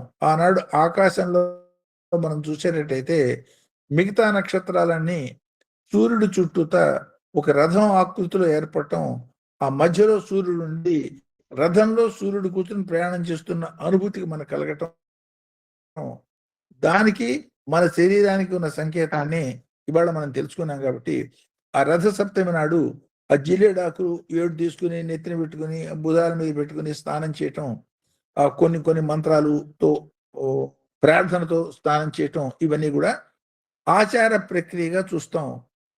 పెద్దవాడు చెప్పారు, నేను చేస్తున్నాను తప్ప అందులో అంతరార్థాన్ని కనుక చూసేటట్టయితే ఈ 6 చక్రాలు దాటి 7వ చక్ర స్థితి జ్యోతిర్మండల స్థాయిలో ఈ జ్యోతిర్మయమైనటువంటి శివశక్తుల యొక్క అనుభూతిని పొందు అన్న పరమైనటువంటి అన్వయంగా దాన్ని మనం అర్థం చేసుకోవచ్చు.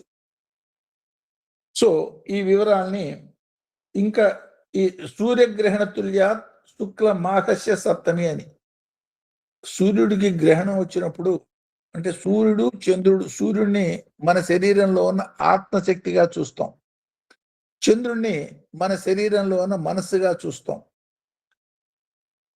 సో గ్రహణం ఈ గ్రహణాలు వచ్చేది సూర్యుడికి వస్తుంది అయితే చంద్రుడికి వస్తుంది.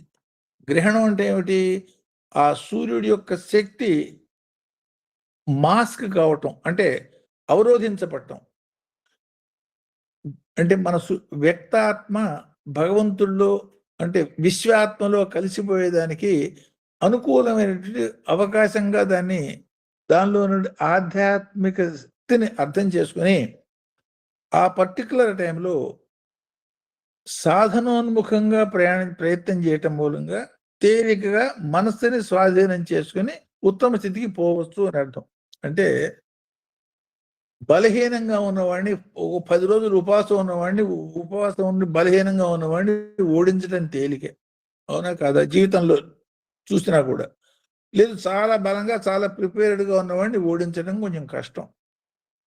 అట్లా చంద్రుడు 14 కళలు పోగొట్టుకుని అమావాస్య దగ్గరికి వచ్చేటప్పటికి పూర్తిగా దాదాపు కళా విహీనమైన స్థితి ఉన్నట్టుగా, ఆ స్థితిలో అమావాస్యకు ముందు చంద్రుడి యొక్క కళలు పూర్తిగా తగ్గిపోయినప్పుడు ఆ ఉన్న కొద్ది కళల్ని కూడా లైన్ చేసుకునే దానికి అనుకూలమైన విధానంగా సాధనలకి అనుకూలమైన రోజులుగా కొన్ని చెప్తాము.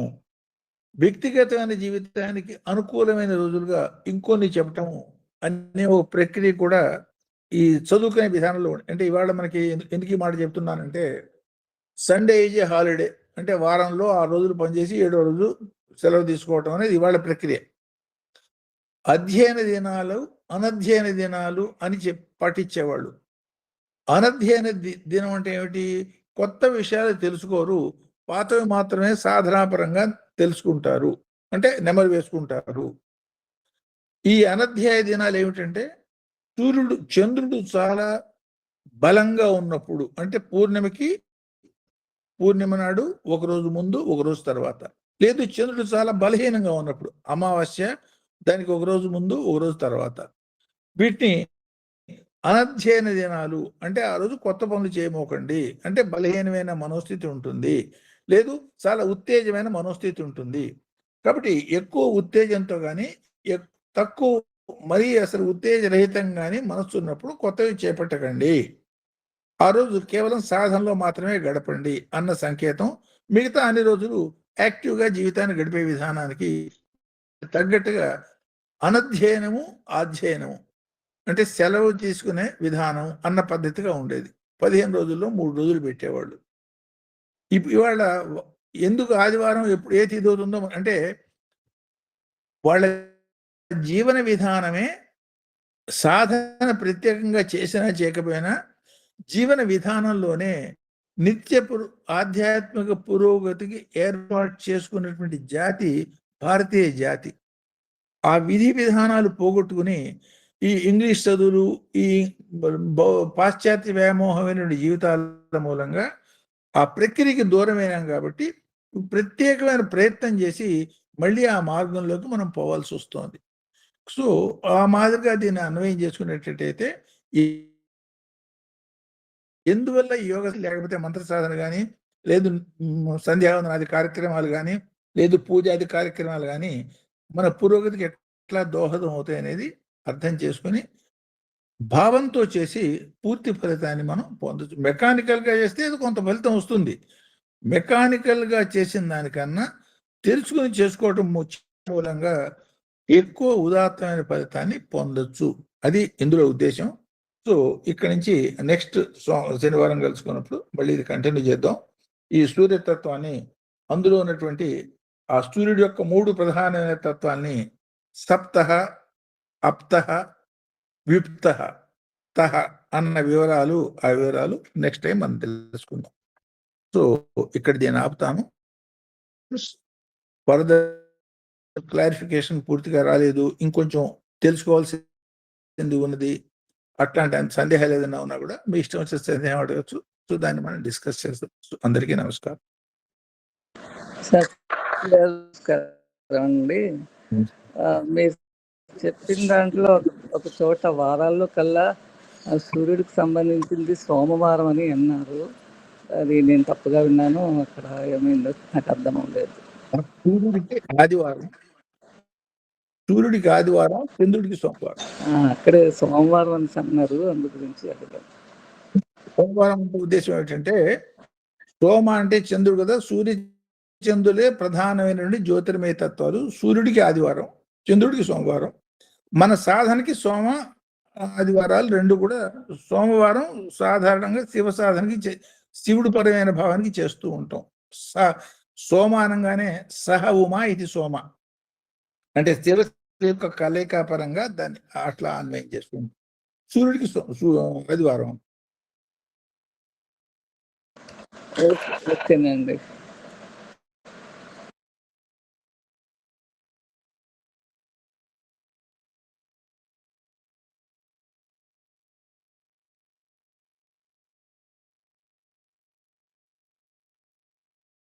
ఏ ప్రశ్న అన్నా మీరు అడగచ్చు, దానికి దీన్ని చేసి చెప్తాను. ఆత్మస్కారం శాస్త్రి గారు, చాలా బాగా చెప్పారు. ఇది అంతరాదిత్య దర్శనంలో భాగంగా అంతరాదిత్య సాధన, దాన్ని ఇంకా మనం విశదీకరించి 7 సంకేతాలకు ఏంటి, సప్తధాతువులు, ఋషులు, సప్త ఋషి మండలం, ఆ మండలాల నుంచి వచ్చేటువంటి సూర్యుడికి వచ్చేటువంటి ఆజ్ఞ. అంటే ఫర్ ఎగ్జాంపుల్ ఆ మాట చెప్పడంలో అంతరార్థం ఏంటంటే, ఇప్పుడు ఫర్ ఎగ్జాంపుల్ అనేక రకాల దౌర్భాగ్యమైనటువంటి కార్యక్రమాలన్నీ భూమండలమే జరుగుతున్నాయి. ఇప్పుడు ఈ చేసే వాళ్ళంతా మనుషులే కదా. అంటే ఇట్లాంటి దౌర్భాగ్యులు ఎందుకు పుట్టారు? ఒకప్పుడు చాలా ఉత్తమమైన మనుషులు ఎట్లా పుట్టారు, ఏ టైంలో ఎట్లాంటి జీవులు పుట్టాలి, సప్త ఋషి మండలం నుంచి సూర్యుడికి వస్తుంది, దాన్ని బట్టి జీవులు పుడతారు అని.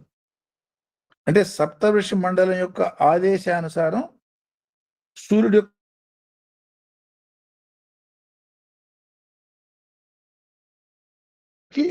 గైడెన్స్ ఇస్తుంది, ఏం తప్పులేదు. అదే మనకి కొంచెం యజ్ఞ కార్యక్రమాలు వాటిల్లో కూడా సప్తఋషి మండలేభ్యో నమః అని అంటే ముందు వాళ్ళకి నమస్కరిస్తారు. అవును. నమస్కరించి ముందుకెళ్తారు. అంతే దానికేంటి అర్థం ఏంటంటే, మాకు మంచి సంకేతాలు కలుగ్గాక అని అర్థం అండి. ఎగ్జాక్ట్. అంటే సరైన ఇప్పుడు ఇంత ఇంత పనికిరాని రోజులు కూడా కొంతమంది మహానుభావులు ఉన్నారా లేదా? ఆబ్వియస్లీ అండి. లేకపోతే ఈ లోకం నడవదు. వాళ్ళ మూలంగానే ప్రపంచం నడుస్తుంది కాబట్టి వాళ్ళ యొక్క వృద్ధి కోసం రకరకాల ప్రయత్నాలు చేయటం అనేది ఇప్పుడు లోకంలో శాంతులు చెప్పేటప్పుడు చూడండి, బ్రహ్మశాంతి బ్రాహ్మణ శాంతి అంటే బ్రాహ్మడు అంటే ఏమిటి? ఎవరైతే బృహత్ శోచేతి బ్రాహ్మణ, విశేషం కోరే వాళ్ళందరూ చాలా శాంతిగా సంతోషంగా ఉండాలి. వాళ్ళు ఎక్కడెక్కడో ఉన్నారు. అట్లా గోశాంతి అంటే త్యాగశీలులందరూ చాలా శాంతిగా ఉండాలి. అంటే వేద శబ్దాలు అంటే జ్ఞానం అనేది శాంతితో ఉండాలి. అంటే దీని అర్థం ఏమిటి? తెలిసినా తెలియకపోయినా కూడా ఈ సృష్టి మొత్తానికి పైకి కనపడుతున్నటువంటి కారణం కన్నా అంత జ్ఞాన సంబంధమైన కారణాలు ఉన్నాయి. అది తెలుసుకుని ఆ మార్గానికి మీరు కూడా ప్రయాణం చేసి ఆ స్థితికి మీరు పొందండి అన్న సంకేతం. అది ముందు తెలిస్తే కదా మనం అక్కడికి పోగలిగేది. అర్థమైంది. అంటే బ్రహ్మైతి చరేతి చరః బ్రాహ్మణ. బ్రహ్మత్వంలో చరించేవాడినే బ్రాహ్మణుడు అన్నదంతా కులంతో కాదు, వర్ణం.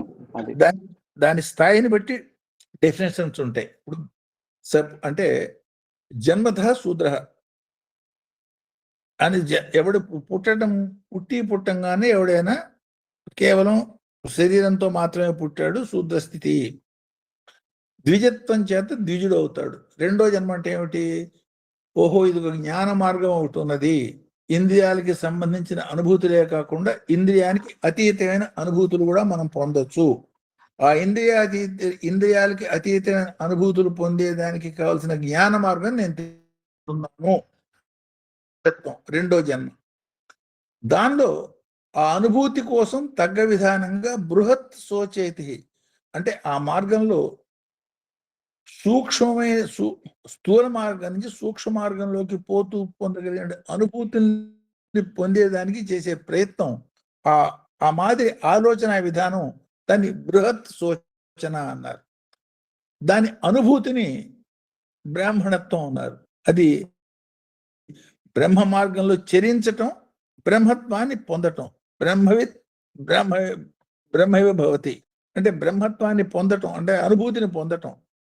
సో 5 స్థాయిల్లో తాను బ్రహ్మగా మారే ప్రక్రియని జన్మ నుంచి బ్రహ్మత్వం అనే 5 స్థాయిల్లో మీరు పొందండి అన్న సంకేతంగా ఈ 5 మెట్లు మనం చూడొచ్చు. అంటే ఇప్పుడు మనం ఇప్పుడు ఈ బ్రహ్మ విద్య దీంట్లో ఉన్నాం కాబట్టి అందరం కూడా ద్విజుల కింద సమానం. జ్ఞానం పొందని ఎవడన్నా ద్విజుడే. అంటే అసలు ఈ మార్గం తెలిసినంత మాత్రాన్ని అందరూ అవుతారా? ఆ ప్రయాణంలో ప్రయాణం చేయాలి.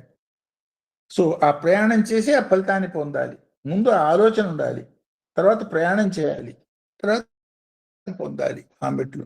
షిరిడి సాయి చక్కగా ఒక సంఘటన చెప్తాడు. ఒక జరిగిన సంఘటనకి ఆయన అడుగుతారు భక్తులు, ఆయన చుట్టూతో చేరిన భక్తులు, స్వామి భగవంతుని దర్శనం చేసుకున్న వాళ్ళు మోక్షం పొందుతారంటారు కదా, మీరు భగవంతుడే కదా, మిమ్మల్ని దర్శనం చేసుకున్న వాళ్ళందరూ మోక్షం పొందుతారా అని అడుగుతాడు. చూడండి ఆ ప్రశ్న ఎంత జటిలమైందో.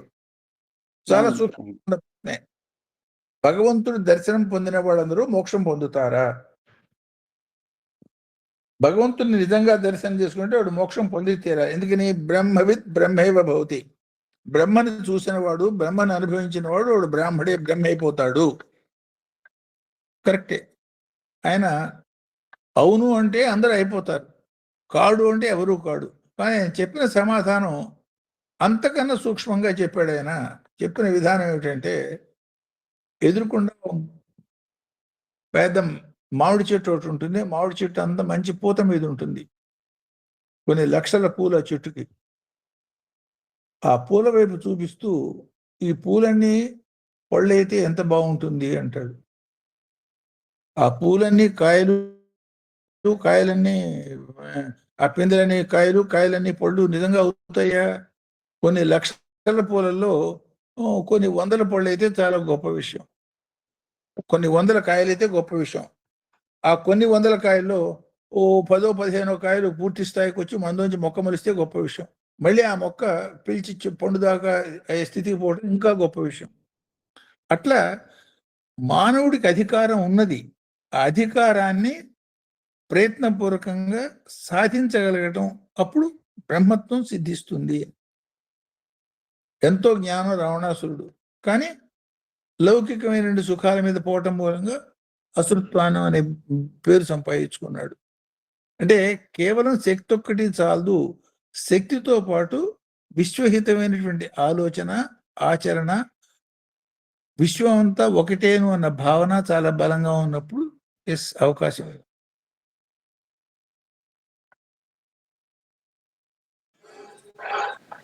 నమస్కారం శాస్త్రి గారండి. రోజు గురువు గారు చెప్పేది కూడా అదేనండి, సాధన ద్వారా మీరు ఉన్నత స్థితి నుంచి ఉన్నత స్థితికి వెళ్ళొచ్చు అని. అది వాళ్ళు ఇంకా బాగా అర్థమయ్యేటట్టు చెప్పారు శాస్త్రి గారు. అదే ఇది ఇందులో ఏంటంటే, ఇప్పుడు ఈ వివరాలు తెలుసుకోవడంలో ఉద్దేశం ఏమిటంటే, అనేక స్థాయిల్లో అనేక సూక్ష్మ రహస్యాలు ఉన్నాయి కాబట్టి వాటిని తెలుసుకున్నప్పుడు ఆ మార్గంలో మరింత గట్టిగా పట్టుదల పెట్టి పోగలిగే అవకాశం ఉంటుందనే వివరంతో ఇది తెలుసుకుంటున్నాం.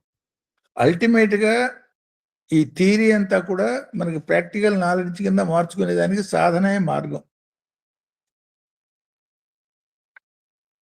అదే మా గురుగారు కూడా చెప్తున్నారు, మీకు అందరికీ కూడా ఉపనయనం అయినట్టే. ఉపనయనం అంటే భగవంతుడికి దగ్గరగా వెళ్ళే మార్గాన్ని తెలుసుకున్నట్టే అని చెప్పారండి.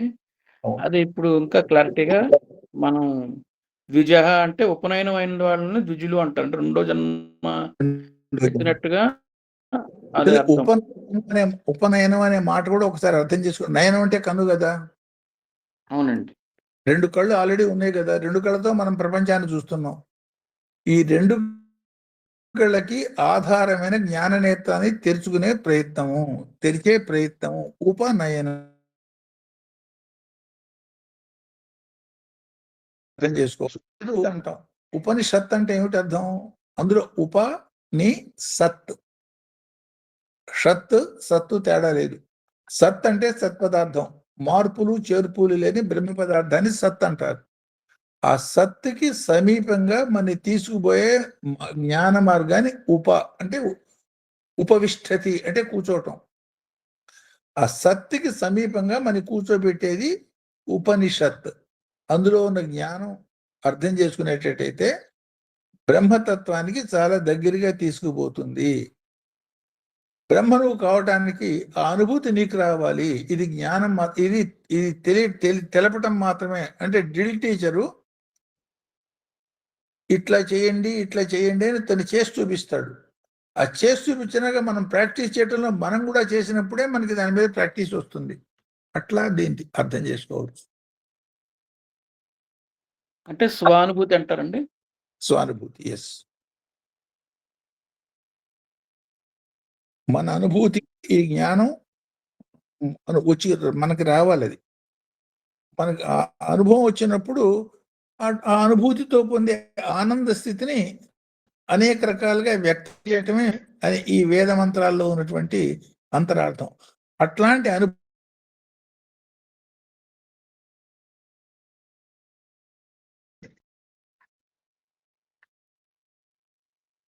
మామూలుగా లౌకికంగా ఏంటంటే 24 అక్షరాల గాయత్రి జప మంత్రాన్ని మనకు ఉపదేశిస్తారు. ఇక్కడ ఏంటంటే అజప గాయత్రి మనం ఈ జ్ఞాన మార్గంలో అజప గాయత్రి ద్వారా మనం ఆ సత్తుకి చేరుకునే మార్గంలో ప్రయాణిస్తుంటాం. అజప గాయత్రి దాన్ని గుప్త గాయత్రి అంటారు. అంటే ఏమిటి? తెలియకుండా శ్వాస పీలుస్తున్నవాడు మామూలు బతుకుతున్నాడు. దాన్ని తెలుసుకుని చేసేటట్టయితే ఆ గుప్త గాయత్రి కాస్త అజప గాయత్రి అవుతుంది. సో మంత్ర గాయత్రి 24 అక్షరాల గాయత్రి. ఈ గాయత్రి యొక్క హృదయమే మంత్రాలు అయితే చెప్తారో ఇవన్నీ ప్రాణశక్తిని రక్షించి జ్యోతిర్మయ స్థితికి మన తీసుకుపోయేవే. అట్లా దాన్ని అర్థం చేసుకోవచ్చు.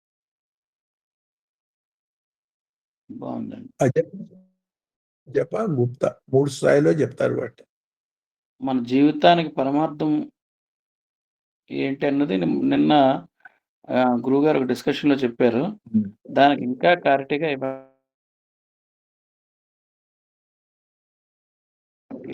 అసోసియేట్ అవ్వడం అంటే మాటలు కాదు. ధన్యవాదాలు గురువుగారు.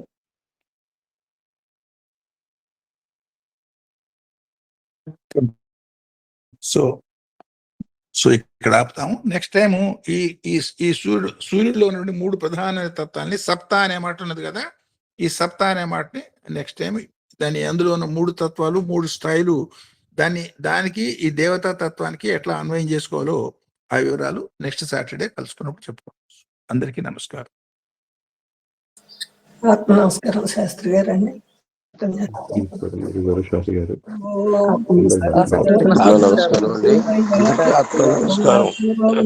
జ్యోతిర్గమయ మృత్యోర్మహామృతంగమయ సర్వే జన సుఖినో భవంతు, లోకా సమస్త సుఖినో భవంతు. ఓం శాంతి శాంతి శాంతి. జై గురుదేవ్. అందరికీ నమస్కారం అండి.